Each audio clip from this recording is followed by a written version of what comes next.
Hello everyone, my name is jloayza3 and I'll be presenting today a journal article titled Characterizing Cyber-Physical Attacks on Water Distribution Systems for my Georgia Tech class CS6263, Cyber-Physical System Security. For those who would like to take a look at the original journal article, I provided some information such as the authors, the journal it was published in, the year of publishing, and a link that will take you directly to the articles page. Cyber physical systems, or CPSs, are systems that have a cyber layer and a physical layer. The cyber layer usually provides for the computation and networking that is used to monitor and control a specific physical process, usually in real time. CPSs are becoming increasingly popular in several domains due to their superior level of abstraction that permits a more efficient, advanced, modular, and specific and tailored design. Similar transformations are undergoing in the water supply sector in a broad range of critical infrastructures. One to note are smart water networks. Smart water networks use sensor networks, mobile sensors, smart meters, programmable logic controllers or PLCs, and supervisory control and data acquisition SCADA systems to monitor, operate, and supervise all physical processes in the water distribution system. Although the implementation of CPSs in the water supply field provides for superior reliability, autonomy, and efficiency in the process, they also increase vulnerability to cyber-physical attacks.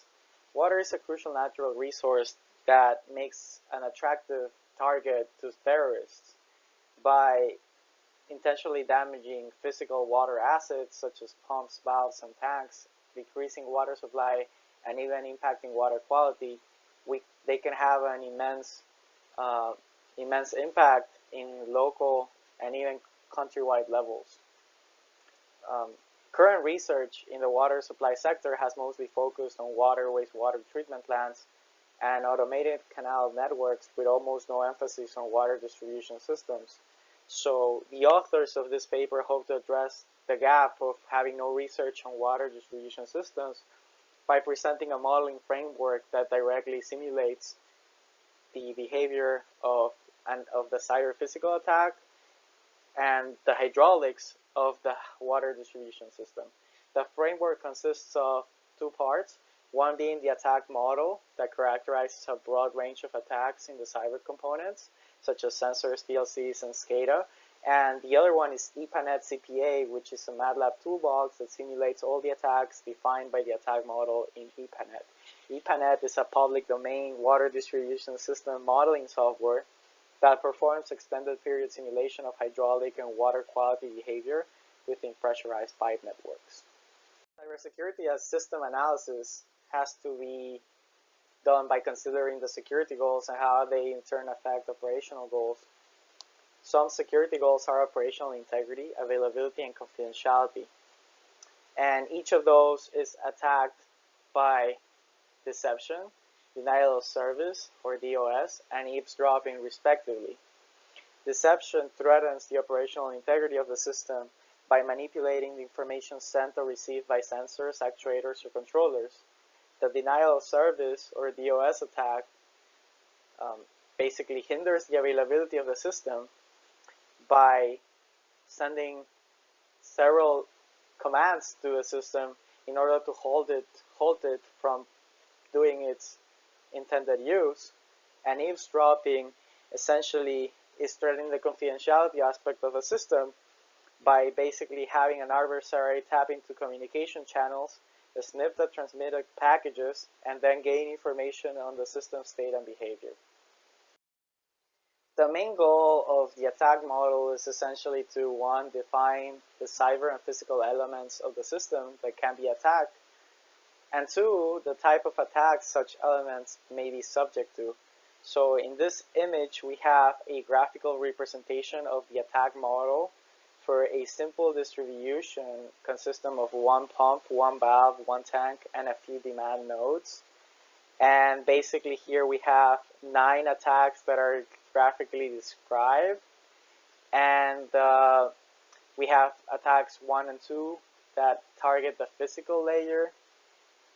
We have 3 to 4 that attacking the link between the physical and the PLC layer, and then we have attacks 5 to 7, which they attack the link between PLC and PLC to SCADA, and then attacks 8 to 9, which are direct attacks to the PLC or to the SCADA system.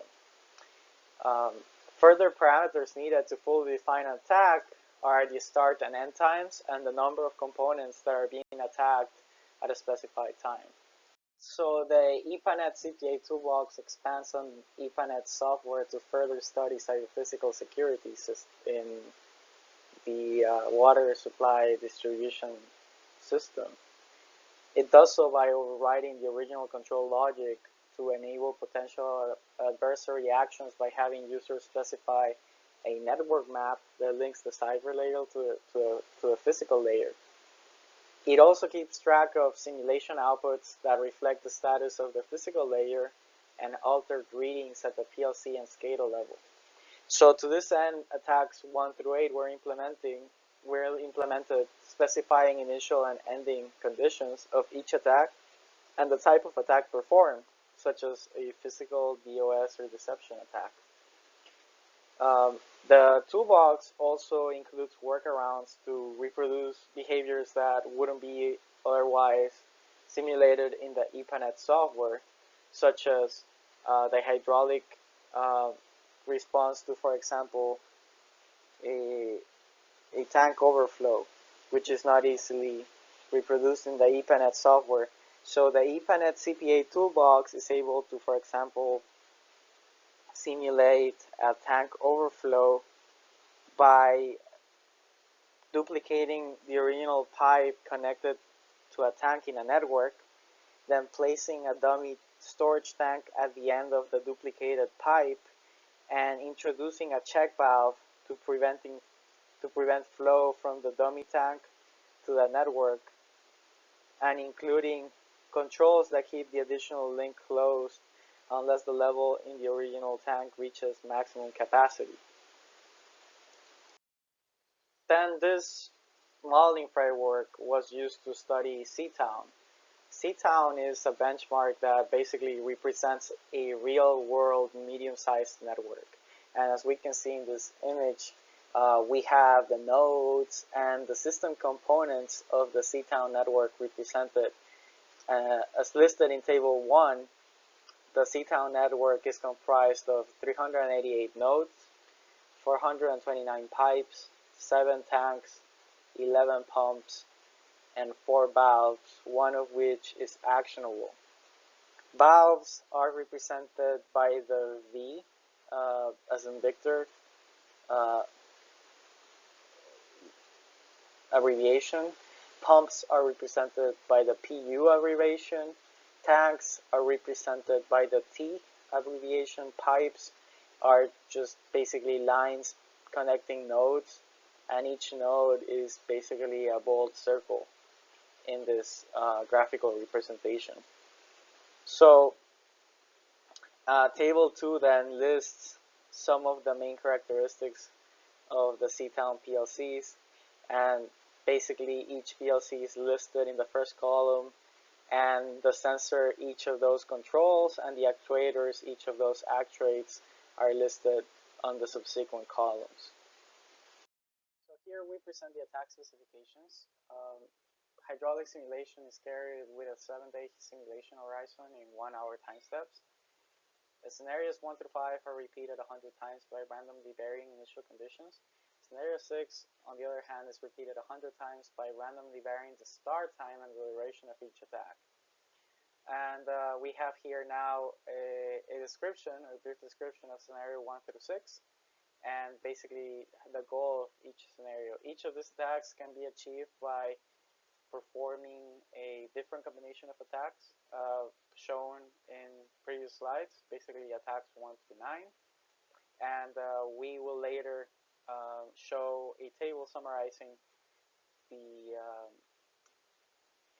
how each scenario was simulated and the attacks performed, duration, and initial conditions as well.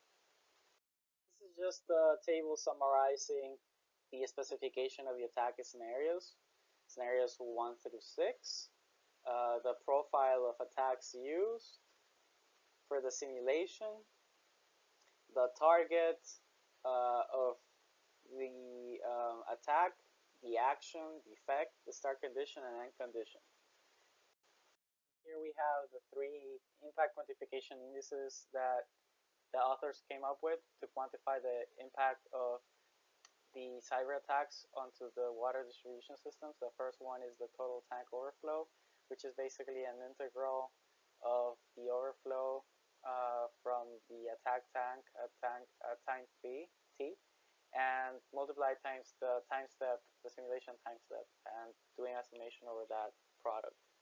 We have then time at low level, T low, which basically now is using a threshold function. Basically, the water level is lower than a certain height h, then it gives a value of 0. Otherwise, it gives a value of 1. And basically, low thresholds for each tank were set to 50% of the lowest value during lowest operation. So during normal operation, sorry.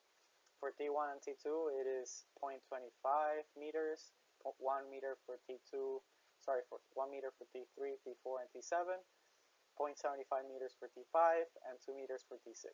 And the last one is the relative variation of the pump's total power consumption, delta sub P percent.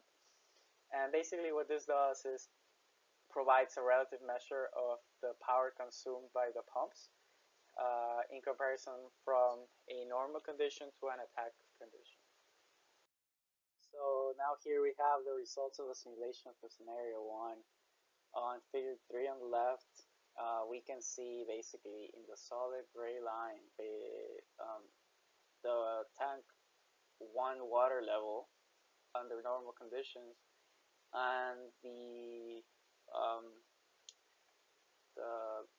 black line there, the solid black line, represents the tank level during attack conditions. And we can see how that changes.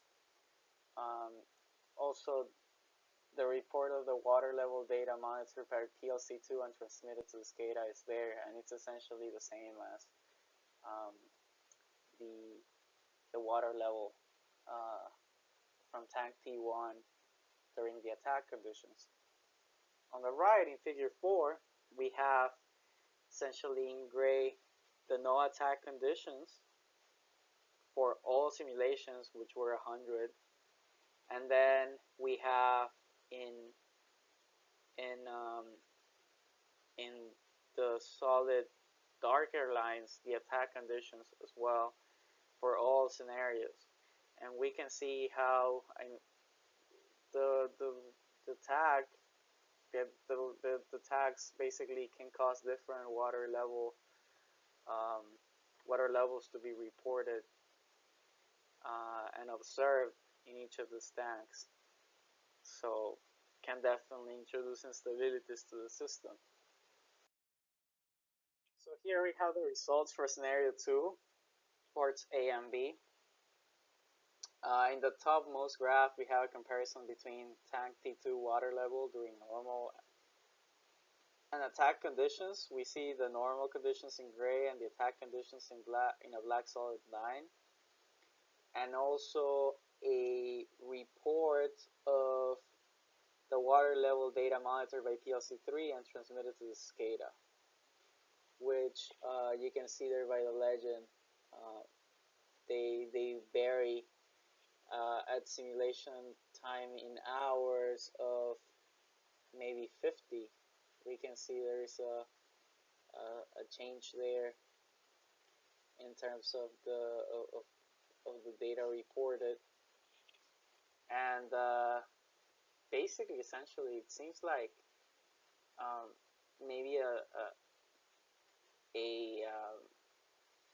phase shift is introduced for the attack condition in respect to the normal condition.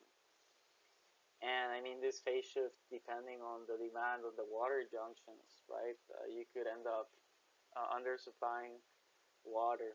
So this is also a very important graph to take a look at. In the bottom graph now, we have a comparison between tank T4 and its water level during normal attack conditions. And basically a report of water level data monitored by PLC6 and transmitted to the SCADA. And again, at time 50, we see the same behavior. There is a step change there. However, you can see that that attack seems to be very short-lived. I mean, the reported water levels compared from a no attack condition to a attack condition seem to be pretty much on top of each other, except for those two that point around time 50 hours in the simulation. So it's a short-lived, I guess. That the effects of this attack are short-lived compared to those in scenario A. These are the results for attack scenario 3, comparing basically tank T1 water level during normal and attack conditions, and a report of water level data monitored by PLC2 and transmitted to PLC1 and SCADA. And we can see at time around 100 hours, a little bit less, we can see how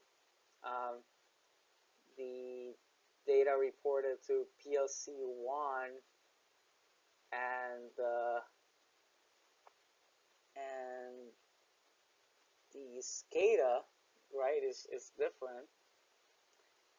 It causes it to now report a lower water tank level, and we can see that during the attack condition we have now the water level increase in comparison to the water level under normal conditions, and that increase can of course change the dynamics of the water supply distribution system.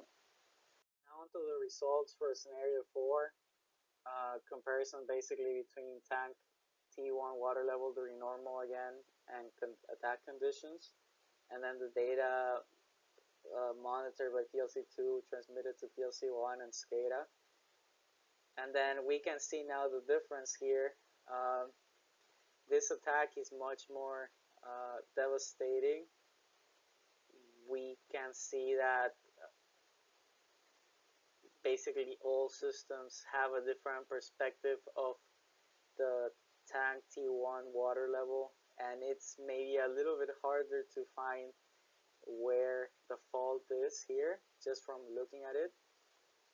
One would probably have to physically go and check the water level of the tank to confirm what data is wrong, which one's correct.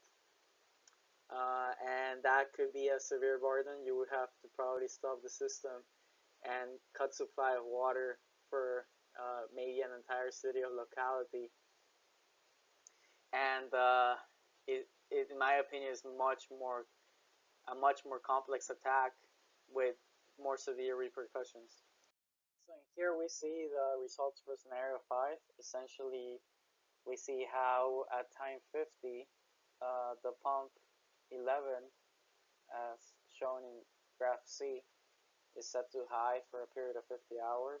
Pump 10 is set to low for a period of 50 hours.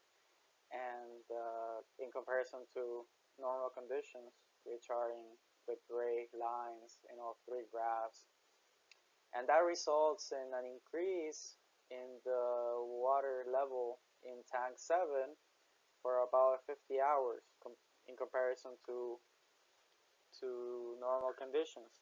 And this can definitely affect the dynamics of the water distribution system. And now here we have the results for scenario 6, basically for the levels of tank 2, tank 3, tank 4 during normal and attack conditions. We can see the different responses that the attack conditions can end up having on the system just by varying the initial time. And basically this speaks to the fact that several different responses can be obtained just by choosing when to activate the attack and which attack to activate. This is also of a special importance because this is basically evidence that more complex models needed to further simulate uh, the effects of, of such attacks on the water distribution system. This table shows the mean and standard deviation for the impact quantification indices proposed by the authors in this paper for each scenario, and it provides a summary of the results observed and the effects of each cyber attack on the water distribution system. As shown in the different scenarios and the different number of repetitions for each scenario, we can see how the same hydraulic response can be obtained through different specification of attacks, whether it is the initial condition, the duration, or the type of attack. This would make it very hard for fault detection mechanisms to determine where the fault is actually occurring. So it makes it a lot harder for operators and for systems to identify where the attack actually originated. It's also observed that eavesdropping attacks are very dangerous because we can use information on the system behavior to undermine system availability and the integrity of the data. We can end up feeding data from a previous time onto the SCADA system where the fault detection occurs, and we can end up having the system basically not respond to any fault until it may be too late. The hydraulic response to an attack is also highly influenced by the system initial conditions and the demand at the junctions. And this basically says that we need more sophisticated models because we need to better model this complex interactions between the cyber and physical spaces. Also, we happen to not have enough data to determine the probability of occurrence of these attacks due to non-disclosure of these events by water utility companies. Other attacks are more widely disclosed, but these are not, and it would really help for us to have more of this data disclosed to the public, so that we can make a proper assessment on how much this occurs in real life and what impacts it could end up having in daily living. And further research is needed to estimate the collateral cost of an attack. So right now we have simulated the effects of the attack in the hydraulics and the sensors and the cyber and physical layers of the system, but the costs that they end up having are related more to the subsequent system characteristics that may end up, either maybe breaking pipes or breaking pumps, breaking critical equipment, or even perhaps stopping water supply when there is a massive firefighting operation, and then a whole facility full of products and people may potentially burn down. So this is something that needs to further be investigated. In order to pinpoint where we have gaps in this current modeling framework, we have this graph here, figure 10, provided by the authors, where we show in gray what has been simulated in the present framework, and in white what we need to further simulate. So we have the contaminant infiltration, which is not simulated, a pressure-driven demand model, so we can model low pressure conditions, pressure deficient conditions that would reduce or cutting off water supply. We need to better consider transient conditions in the model. And we also don't have to also consider, like mentioned before, like thwarting of emergency responses such as contamination events of major firefighting operations, and see how that ends up affecting cost and risk. So now to the conclusions. We have, the authors have conceptualized water distribution networks as cyber-physical systems and characterized them by operational security goals in simulation with an attack model and EPA-NET CPA toolbox. And the attack model is flexible to allow several attack profiles, targeting hydraulic actuators, sensors, PLCs, SCADA, and communication links. Such attack profiles may be also relevant to water quality processes, but further research is required to establish this. EPA-NET CPA allows interface with EPA-NET for a first assessment of the hydraulic response of water networks to cyber attacks. And then the application of this modeling framework to C-Town network reveals that, one, the hydraulic response depends on attack specification, system initial conditions, and demand at junctions. And two, that completely different attacks can produce the same hydraulic response, which would be important to consider when designing attack detection mechanisms. Additionally, the work presented in this paper presents an important stepping stone into the development of simulation-based risk assessments for cyber-physical attacks on modern water distribution system. A full development still requires further research so that it would allow for the estimate of local and systemic vulnerabilities and also perform a better cost-benefit analysis of the solutions aimed at improving the system security.